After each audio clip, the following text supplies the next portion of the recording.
Well, yep, I sure did. I did it. I bought a boat.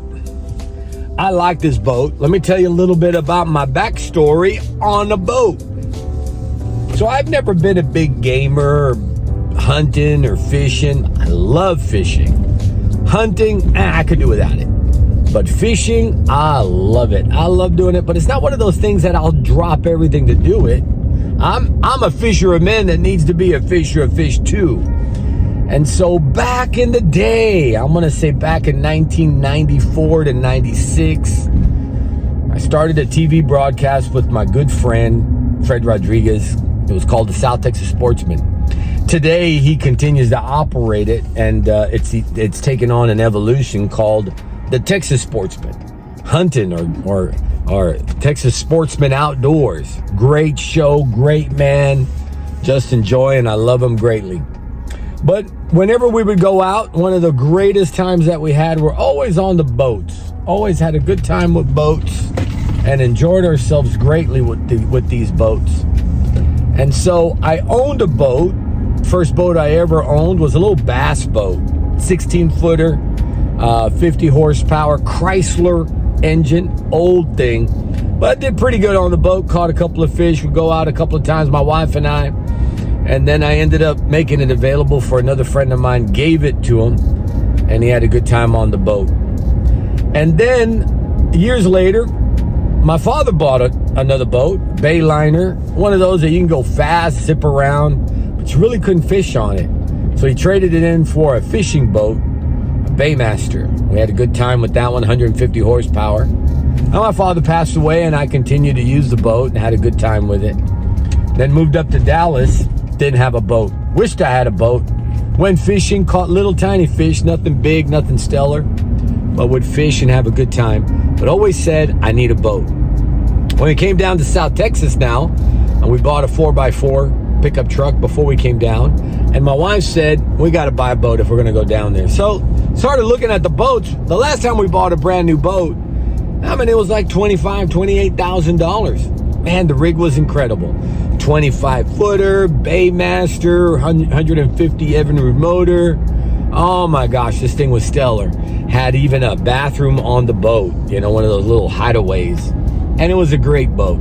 Had a good time on the boat. But now I went back to see, okay, I want to buy a boat. They wanted $100,000 for this boat.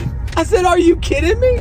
I looked around, the cheapest one, decent, that I can find, brand new, $80,000. I said, that's the price of a house. You're just going to go catch a couple of fish, and you might be on it on a monthly basis. Maybe if you go once a week, that'd be good. But spending $100,000 for a boat, I couldn't see myself doing that. I mean, there's just no way that I would do that. $100,000, $110,000. There was one boat I looked at, $145,000 for the boat. And this is a bay boat. This is not like a yacht. I mean, maybe a yacht I can see $150,000, but no way. No way. A bay boat? Well, that's what the prices are. So I was shocked. So I said, I got to figure something else out. So for the past couple of years, I've been looking at the price of used boats, old boats, and looked at them. And I said, you know, there's these used boats that they're still charging $30,000, $35,000, $40,000. There was a guy that I went to go see his boat. He just wanted to dump the thing. He bought it, but he just can't ride it anymore. It was about a $35,000 boat, but he just said take over payments. Well, when he said that, I said, take over payments to this old boy basically means just take my monthly payment. So I'm going to do it. Well, he wanted me to go to the bank and go get $35,000 to go buy his boat. I said, that's not taking over payments. That's buying a boat.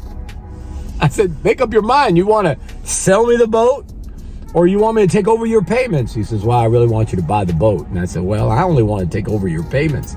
Payments for only like $350. I'll do that. I'll do a $30,000 boat. Payments at $350. That'd be fine. I'd probably use it for 2 years. You're talking about maybe $4,000 a year worth of payments. That's $8,000. So $8,000, use the boat for 2 years. I'm not paying $30,000. I'm paying $8,000. I can turn around and sell that boat, and for the rest of the money or whatever, I'd be okay. That made sense to me. But buying that boat for $35,000, Forget it. I wasn't going to do it. My money didn't want to do that. I like redfish, but might as well just go to Sea Ranch Marina and go buy me a plate of redfish every single week for $15 or $20. Even $25 would be fine. But still, I want to go fishing. I like fishing. I like spending time with my wife, bringing some friends with me, hanging out on the water, get a little bit of vitamin D in there and E, get some sun on. So I said, I still want to buy a boat. So I said, I'm going to find a boat, the best boat that I can find that I can fix up and I can get it ready. I could go fishing and maybe fix and flip it for more money. Yeah, see, I'm an investor. As an investor, we think differently. Investors never think about buying something to keep it or buying something and losing money. We always think about how to buy something and turn it into more money, or buy something that we can buy something bigger and bigger and bigger. That's the way investors think. And if you think this way, you know what I'm talking about. If you don't think this way, well, we need to have a conversation. So I went hunting for a boat and I found some bunch of prospects and they were selling fast. And it's something that I do.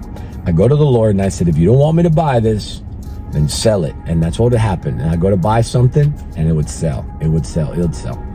And so I finally found one I'm going to tell you about in just a minute, but we're going to take a short break. I'm Clark Ortiz. Don't change this channel. We'll be right back.